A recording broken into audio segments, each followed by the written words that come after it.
ये नोएडा की अजनारा सिटी का फ्लैट A5 है।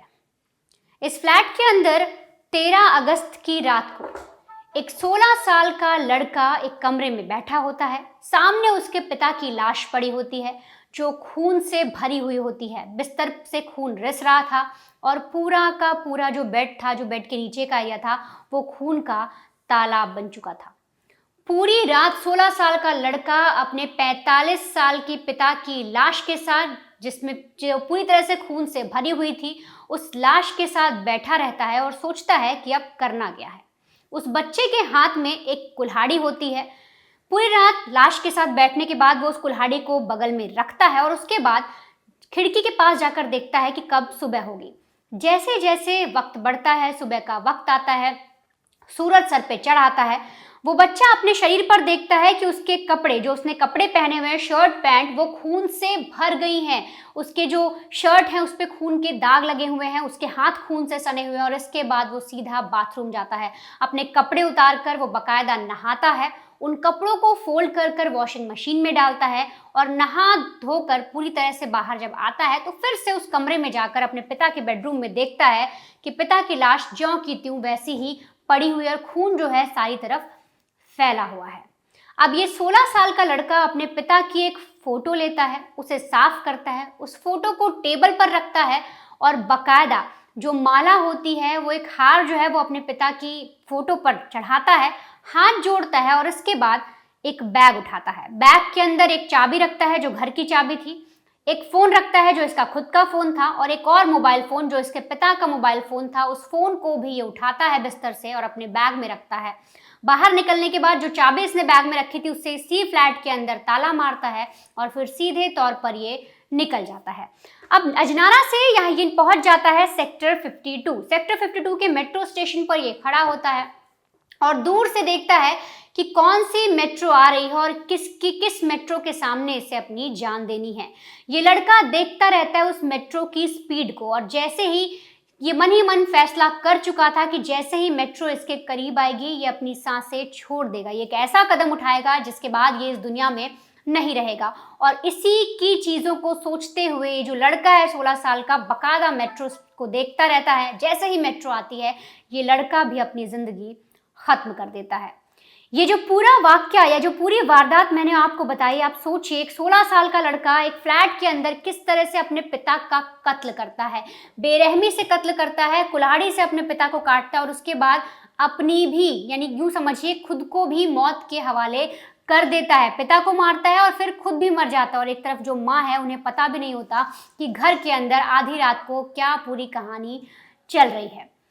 दरअसल 13 अगस्त को सुबह सुबह 7 बजे के आसपास जो पुलिस है सेक्टर 52 की, उनको कॉल जाता है और कहा जाता है कि मेट्रो स्टेशन जो 52 है वहाँ पर एक बच्चे ने ऐसा कदम उठाया जिसके बाद उसकी मौत हो गई है। मेट्रो गुजर रही थी, बच्चे की वहाँ पर लाश पड़ी हुई है। आप आकर प्लेटफॉर्म पे देखिए, स्टेशन पर जब आप ऊपर आएंगे आपको दिखेगा किस तरह से जो बच्चा है उसकी वो पूरा खून से सन गया है और उसकी मौत हो गई है।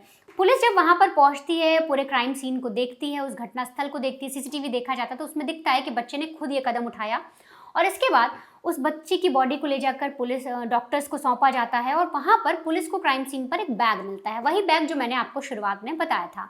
अब जब पुलिस उस बैग को खोलती है तो उनको चाबी मिलती है, 2 फोन मिलते हैं। अब एक बच्चे की इस तरह से मौत हो जाने की खबर जो 16 साल का लड़का था, जब पुलिस को मिली तो पुलिस मौके पर पहुंची, लेकिन उनको समझ नहीं आ रहा था कि बच्चा है कौन, इसका पता कैसे लगाया जाए। और अभी तक कोई भी ऐसी कंप्लेन भी नहीं आई कि एक बच्चा मिसिंग है, 16 साल का लड़का जो है इस एरिया से गायब है। तो पुलिस को समझ नहीं आ रहा था कि कैसे उस बच्चे के पेरेंट्स से, उस बच्चे के परिवार वालों से कांटेक्ट किया जाए। अब इसी सिलसिले में जो पुलिस की टीम थी वो जब देखते हैं कि उसके पास 2 फोन है, उन्हें खोलने की कोशिश की जाती है, पासवर्ड खोलने की कोशिश की जाती है, लेकिन पासवर्ड इस तरह से था नहीं तो पुलिस फोन को खोल भी नहीं पाती। चाबी मिलती है, उस चाबी का सोचा जाता है कि किस फ्लैट की या किस घर की हो सकती है। तो ऐसे में पुलिस अपनी टीम से कन्वे करती है और उनको बोलती है कि 2 फोन हैं, इन दोनों का पासवर्ड तोड़ना है, इन्हें खोलना है और हमें चेक करना है कि किसके मैसेजेस हैं, किसका ये बच्चा है, क्या इन्फॉर्मेशन है। तभी होता ये है कि जो ये फ़ोन है इसमें से एक पिता का जो फ़ोन था वो, उसका जो लॉक है वो खुल जाता है और इसके बाद उसमें एक नंबर मिलता है रूबी का और एक शख्स का और नंबर मिलता है। जब उन्हें कॉल किया जाता है तो सामने से जो लड़का था, जो जिसकी मौत हुई थी, उसके चाचा फ़ोन उठाते हैं और उन्हें बोला जाता है कि एक बच्चा है उम्र महज इतनी होगी, रंग गोरा है, कद काठी इतनी है और उसकी जो लाश है वो मेट्रो स्टेशन पे मिली। क्या आप उसे जानते हैं? इसके बाद सामने जो शख्स जिसने फोन उठाया था बताता है कि सर मैं उस बच्चे का चाचा हूँ, मेरा भतीजा 2 दिन से गायब है और जो मेरा भाई है उसका भी कुछ पता नहीं चल रहा, जो मेरे बड़े भाई हैं जिनका वो बेटा है वो भी कहीं पर नहीं मिल रहा है। अब ये सारी चीजें पुलिस को पता लगती हैं, तो पुलिस को पहला क्लू मिला कि चलो जो 16 साल का लड़का जिसकी लाश मिली कम से कम उसका कोई जानने वाला तो मिला। तो पुलिस जो है फौरन उन्हें मौका वारदात पर बुलाती है, कहती है आप थाने आ जाइए, हम आपको वो जगह दिखाते हैं जहां उस बच्चे ने ऐसा कदम उठाया, उसके बाद आपको थाने लेकर चलेंगे, आपको कुछ फॉर्मेलिटीज भी पूरी करनी है। अब चाचा को ये इनपुट मिल चुका था। इधर जो बच्चे का फोन था, अब जो पुलिस की टीम थी वो बच्चे के फोन का लॉग भी खोल लेती है। अब उसमें एक और नंबर मिलता है जिसमें लिखा था रूबी। उस रूबी वाले नंबर पर कॉल किया जाता है और जब उससे पूछताछ की जाती है तो पता लगता है कि वो कोई और नहीं बल्कि उस बच्चे की माँ थी। उन्हें बताया जाता है कि आपके बच्चे की मौत हो गई है, फौरन पुलिस स्टेशन आ जाइए। पुलिस स्टेशन में जब रूबी यानी कि उस बच्चे की माँ पहुंचती हैं और उनके जो आप यूँ समझिए देवर थे यानी कि जो चाचा थे बच्चे के वो पहुंचते हैं, तो उन्हें पूरी कहानी बताई जाती है कि देखिए ऐसा ऐसा है, इस तरह से हमें बच्चे की बॉडी मिली, बैग में ये दोनों सामान मिले।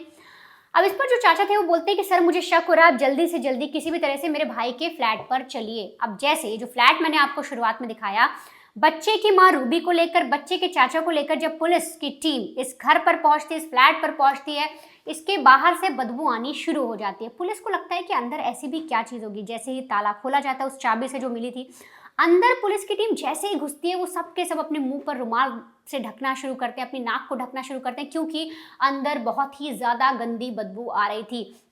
और जिस दिशा से बदबू आ रही थी, जब पुलिस उस तरफ गई यानी बेडरूम की तरफ गई, तो उन्होंने देखा कि जो खून के छींटे हैं वो इतने ज़्यादा फैल गए हैं कि पूरे दीवार जो है वो खून से रंग गई है, बिस्तर जो चादर बिछी हुई थी वो खून से भरी हुई है और एक शख्स पुलिस को दिखता है जो जिसकी डेड बॉडी बेड पर पड़ी होती है और इसकी गर्दन को काटा गया है कुल्हाड़ी से।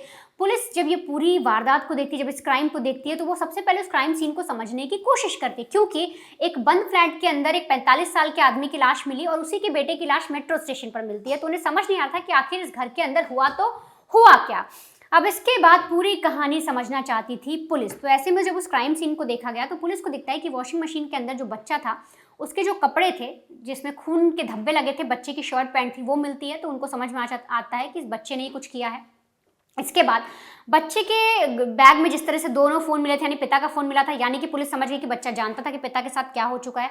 इसके अलावा उन्हें दिखता है कि घर के अंदर जो फोटो रखी है उस पर माला चढ़ाई गई है और एक और फोटो दिखती है जो मैं आपको तस्वीर भी दिखा रही हूँ, उसमें ब्लैक करके कोशिश करूंगी आपको दिखाने की। इस तस्वीर में भी बाकायदा जब बच्चा अपने पिता को मार रहा था तो आप खून की छींटे जो हैं वो तस्वीर पर भी लग गई थी और पीछे दीवार पर भी चली गई थी। तो ये भी पुलिस को मिलती है। अब पुलिस ने जब समझने की कोशिश की, पूरी कहानी को जानने की कोशिश की, तो उन्हें समझ में आया, जब पोस्टमार्टम के लिए बॉडी को भेजा गया तो पता लगा कि जो ये हत्या हुई है ये उस रात हुई है जब बच्चा अगली सुबह 7 बजे जब बच्चे की बॉडी मिलती है, तो उससे करीब करीब समझिए 10 घंटे पहले इस हत्याकांड को अंजाम दिया गया है। अब पुलिस को जब ये कहानी समझ में आई तो उन्होंने पूरी एक थ्योरी बनाई, यूँ समझिए पूरी एक कहानी बनाई, जिसमें पुलिस ने जो बताया उसके तहत ये सारी चीज़ें सामने आई कि रात को यानी 12 अगस्त की रात को, 12 और 13 अगस्त की दरमियानी रात को बच्चा जो है उसके पास एक कुल्हाड़ी थी, वो कुल्हाड़ी लेकर आया था और उसी से जब पिता सो रहे थे तो उसने अपने पिता के गले पर वार कर दिया। गले पर वार करने के बाद वो क्यों ही नहीं रुकता, वो 3-4 बार और लगातार वार करता है, पुख्ता करता है कि पिता की मौत हो गई है कि नहीं। और जब पिता की मौत हो जाती है, उसके जो पापा थे जब वो मर जाते हैं, तो इसके बाद उस कमरे में बैठता है, कुल्हाड़ी उसके हाथ में थी क्योंकि उसके फिंगरप्रिंट्स भी उस पर मिले। वो बाकायदा वहाँ बैठा रहता है और कुछ देर सोचता है। फिर जैसे जैसे सवेरा होता है उसे समझ में आता है कि उसने क्या किया है। वो अपने कपड़े बदलता है, कपड़ों को वॉशिंग मशीन में डालता है, नहाता है, पिता की फोटो, जैसे मैंने आपको शुरुआत में बताया था कि पिता की फोटो रखता है, उस पर माला चढ़ाता है और फिर वो निकल जाता है खुद को मौत के हवाले करने, क्योंकि उसने सोच लिया था कि पिता अब इस दुनिया में नहीं रहे तो मैं भी अपनी ज़िंदगी खत्म कर दूंगा, और इसीलिए वो मेट्रो स्टेशन जाता है। अब यहाँ तक कि पुलिस को पूरी कहानी समझ में आ गई थी, लेकिन अभी भी मोटिव जानना था कि एक 16 साल के लड़के ने अपने पिता राजू शर्मा की हत्या की तो की क्यों। तो जब इसकी कहानी वाइफ से पूछी जाती है, चाचा से पूछी जाती है, परिवार वालों से पूछी जाती है, तो अलग ही कहानी निकलकर सामने आती है। दरअसल ये जो राजू शर्मा है ये 2005 में अपनी पत्नी रूबी के साथ अजनारा सिटी में शिफ्ट हुए थे, नोएडा में। ये झारखंड के रहने वाले हैं और साथ ही साथ सेल में ये काम भी करते थे। किराए पर इन्होंने फ्लैट लिया था अजनारा सोसाइटी में और इन्होंने एमकॉम किया था और वहीं पर ही बच्चों को ऑनलाइन ट्यूशन भी पढ़ाया करते थे। लेकिन आज से करीब 12 साल पहले इनकी पत्नी से डिवोर्स हो गया था, चीज़ें ठीक नहीं चल रही थी, पत्नी ने छोड़कर चली गई थी। तो अब जो राजू शर्मा थे वो अपने बेटे के साथ इस घर में रहते थे। 16 साल का बेटा अब हो गया था, उसकी उम्र 16 साल की हो गई थी। बेटा 11वीं की एग्ज़ाम दे चुका था, 12th में आने वाला था, लेकिन उसी बीच उसकी पढ़ाई छूट जाती है। अब धीरे धीरे उसकी कुछ ऐसी आदतें हो जाती है जिसकी वजह से जो राजू शर्मा थे वो अपने बेटे को घर से बाहर नहीं निकलने देते। उसके साथ लगातार कहीं ना कहीं बच्चे के साथ भी टॉर्चर हो रहा था, उसको हर चीज़ पे रोक टोक लगा दी गई थी। कहीं वो बाहर जाना चाहता तो उसे जाने नहीं दिया जाता। कई बार उसे कुछ ऐसी चीज़ों पे टोका जाता जो बच्चे को अच्छा नहीं लगता था। और ये सारी बातें जो माँ है वो पुलिस को बताती है। और जब ये पूरी कहानी पुलिस को समझ में आती है तो उन्हें समझ में आया कि इस तरह से लगातार एक पिता जब अपने बेटे पर पाबंदियां लगा रहा था, बेटे को वो रास नहीं आ रही थी।